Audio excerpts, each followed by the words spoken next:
Presentati questa mattina i progetti PISO e PIST definitivi del Comune di Agrigento inviati alla Regione Siciliana per il relativo finanziamento. Tra quelli ammessi proprio a finanziamento la riqualificazione del paesaggio urbano di via Atenea e piazza Pirandello, la riqualificazione del paesaggio urbano delle vie e piazze adiacenti, via Saponara, la pista ciclabile a Stalleone, il recupero di Palazzo Lo Iacono Maraventano e la ristrutturazione con la palestra della scuola media Castagnolo. Vedrà la luce anche il programma di riqualificazione urbana per alloggi a canone sostenibile ricadente all'interno del piano particolareggiato del centro storico denominato La Terra della Vecchia Girgenti. Arriveranno quindi milioni di euro che daranno una boccata d'ossigeno all'occupazione. In questi anni assolutamente difficili abbiamo disegnato anche il futuro di questa città.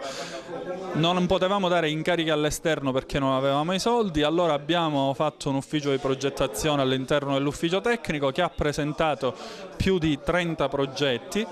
tra le misure comunitarie, i PISU, i PIST, i vari bandi che sono stati presentati dall'assessorato al turismo, progetti che riguardano la riqualificazione del centro storico in gran parte, ma che poi riguardano il recupero funzionale per esempio di strutture sportive,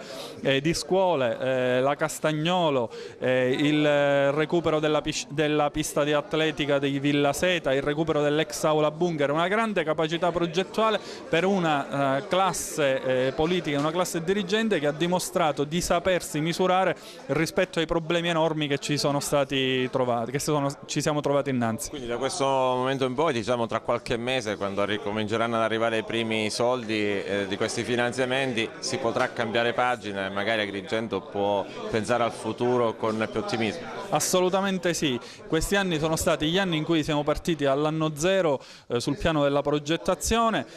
questi sono i mesi e le settimane in cui attendiamo che alla luce della progettazione presentata, quasi tutti i progetti definitivi ed esecutivi, attendiamo i decreti da parte della Regione Siciliana, già di alcuni di questi li abbiamo e partiranno le gare per l'affidamento dei lavori nei prossimi giorni e nelle prossime settimane, quindi anni di impegno che oggi portano i propri risultati. Sì, è l'ospedale diciamo vecchio.